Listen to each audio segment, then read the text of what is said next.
ঠিক আছে, very good. So ঠিক আছে, ভেরি গুড। এটা পারবা?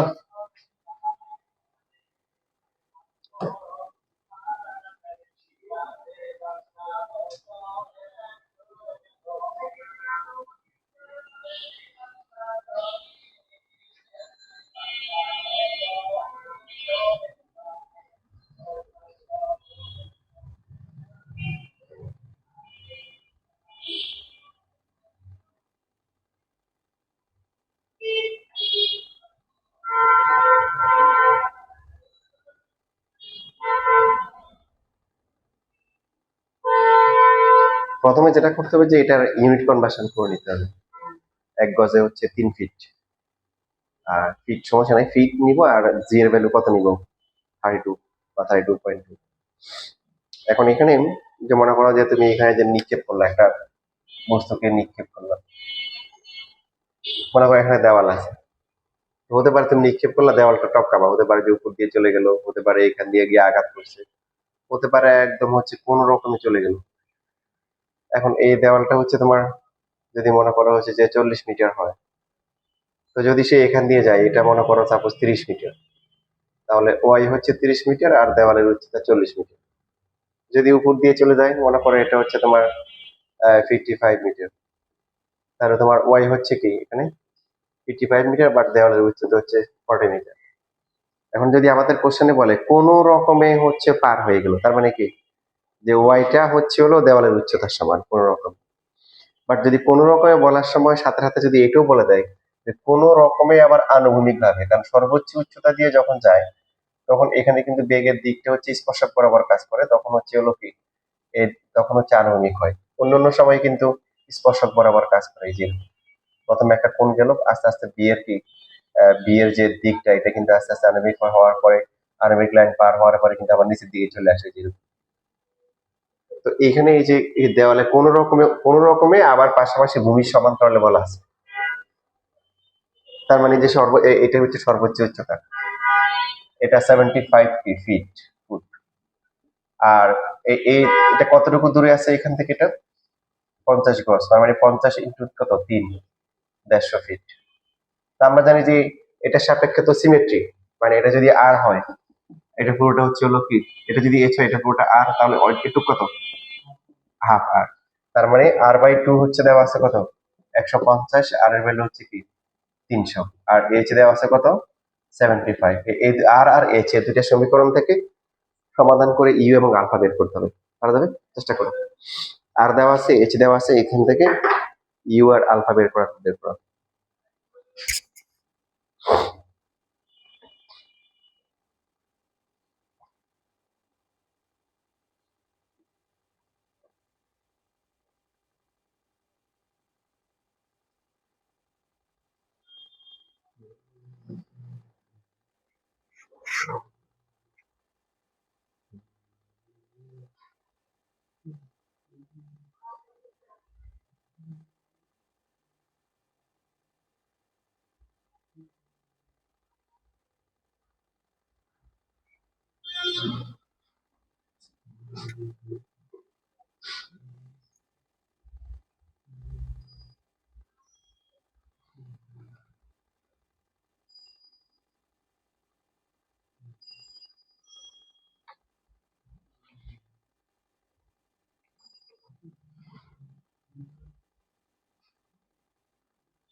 শেষ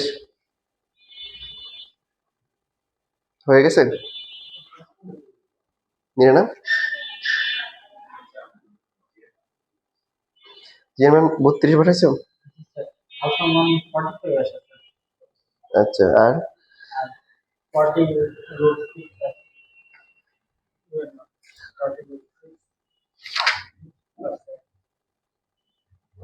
হ্যাঁ 45 ডিগ্রি, হ্যাঁ ঠিক আছে। আর 97.98 কনভার্ট করলে হয়ে যাবে।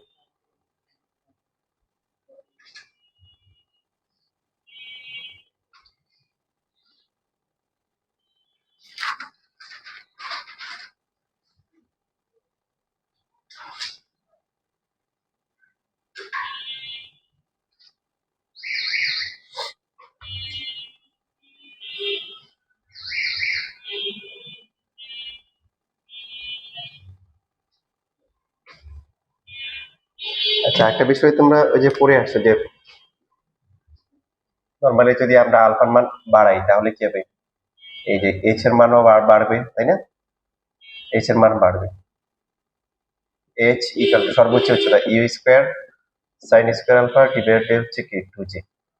সো একটা নির্দিষ্ট বেগে এবং নির্দিষ্ট কোণে যদি নিক্ষেপ করা হয় তাহলে তোমার হচ্ছে হলো কি মানে এইচ ধ্রুবক থাকে। বাট যদি আমরা ইউটাকে ফিক্স রেখে এই কোণটাকে বাড়াই, কোণ বাড়লে সাইনের মান বাড়ে না কমে? বাড়ে। তো দেখা যাবে এইচ এর মান কি বাড়তেই থাকবে, এইচ এর মান বাড়বে, তারপরে হচ্ছে যে আর কি বাড়বে, টি এর মানও কি বাড়বে, সাইন আছে, তারপরে হচ্ছে আর কি বাড়বে, সর্বোচ্চ উচ্চতায় ওঠার যে সময় সেটাও কি বাড়তে থাকবে। কিন্তু আর এর বিষয়টা কি হবে বলো?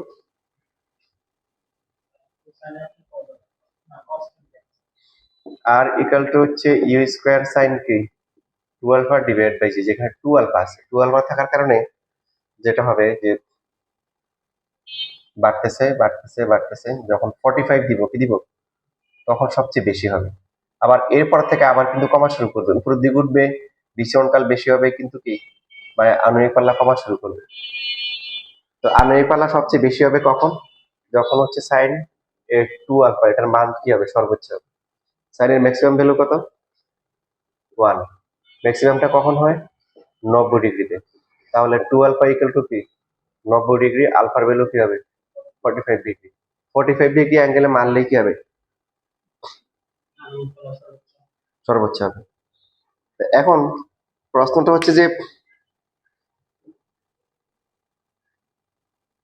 এখানে যে এই যে মানটা মানে আর এর যে মানটা আলফা বাড়ার সাথে সাথে বাড়তে বাড়তে ম্যাক্সিমাম হচ্ছে, আবার কমা শুরু করতেছে। তার মানে কি মানে কোনো একটা দুইটা ভিন্ন ভিন্ন অ্যাঙ্গেলের জন্য আর মান সেম আসবে, বাড়তে বাড়তে বাড়তে আবার কমা শুরু করতেছে। তো এই দুইটা অ্যাঙ্গেলের রিলেশন কি, সম্পর্ক কি? হ্যাঁ, যোগ করে 90 হবে, যোগ করে কি 90 হবে। কারণ আমাদের আর এর যে ফর্মুলা আর ইকুয়াল টু হচ্ছে U square sine 2 alpha divide by কি জি, তার মানে 2 এর সাথে যা থাকবে সেটা হচ্ছে নিক্ষেপণ কোণ। তো এখন যদি এই কোণটাকে যদি আমরা ভেবে sine 2 into 90 degree minus alpha ধরলাম, সাপোজ ইউ স্কোয়ার সাইন এটা কত হয় 180 মাইনাস হচ্ছে কি 2 আলফা ডিভাইডেড বাই কি জি, ইউ স্কোয়ার কি ঘুরে ফিরে কি আসতেছে সাইন 2 আলফা, আগের মানটাই আসতেছে।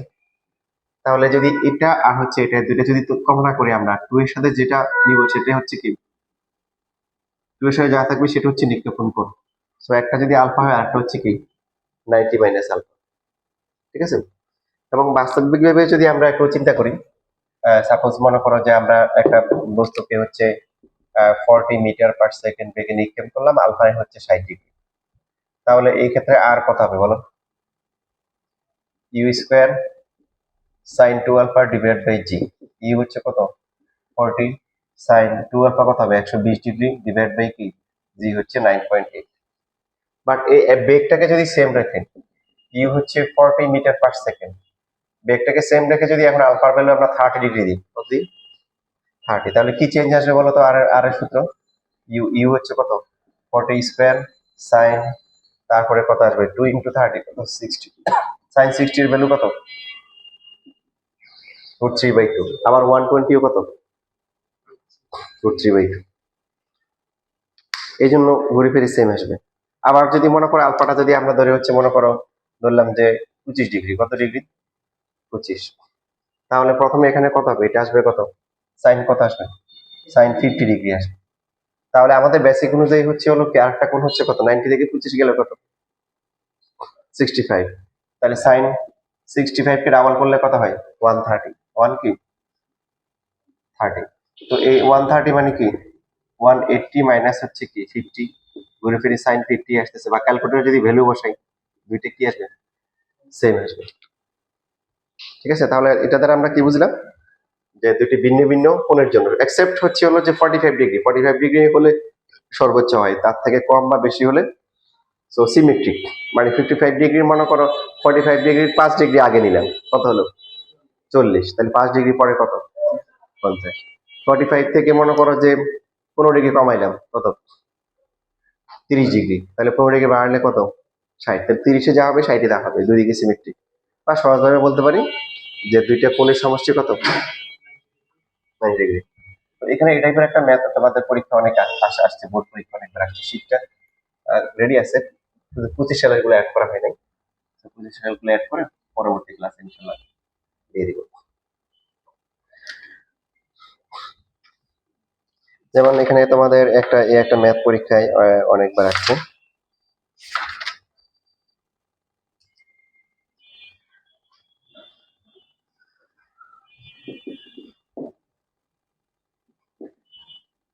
যদি কোনো প্রক্ষিপ্ত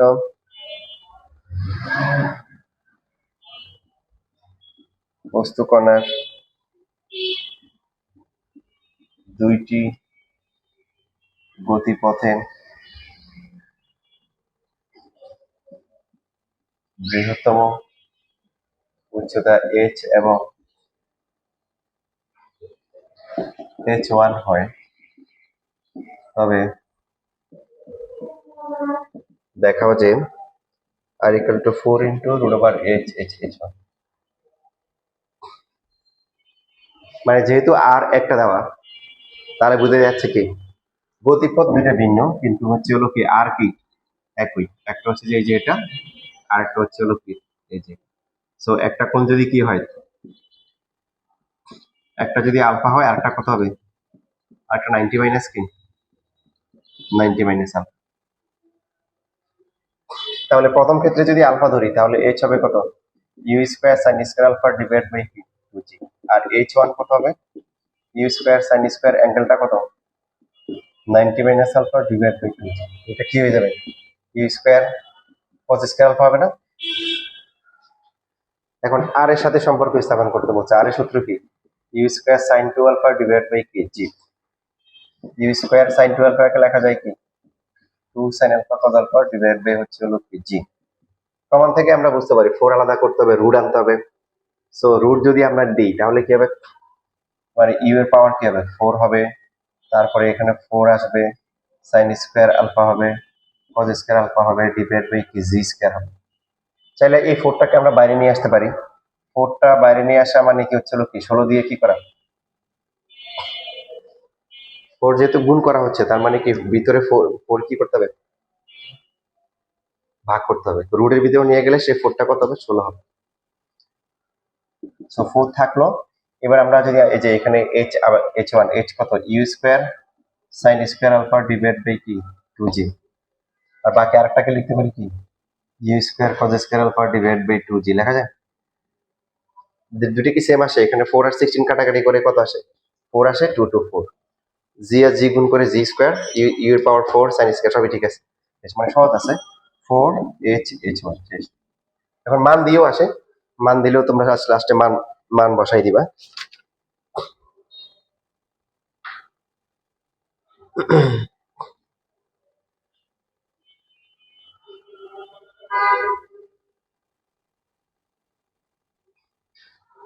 যেমন চিটাং বোর্ড 19 আর হচ্ছে হলো যে বরিশাল বোর্ড 19 এর মান দেওয়া ছিল। একটা হচ্ছে 4 মিটার আর একটা হচ্ছে 6 মিটার। তাহলে আর কত? আর হচ্ছে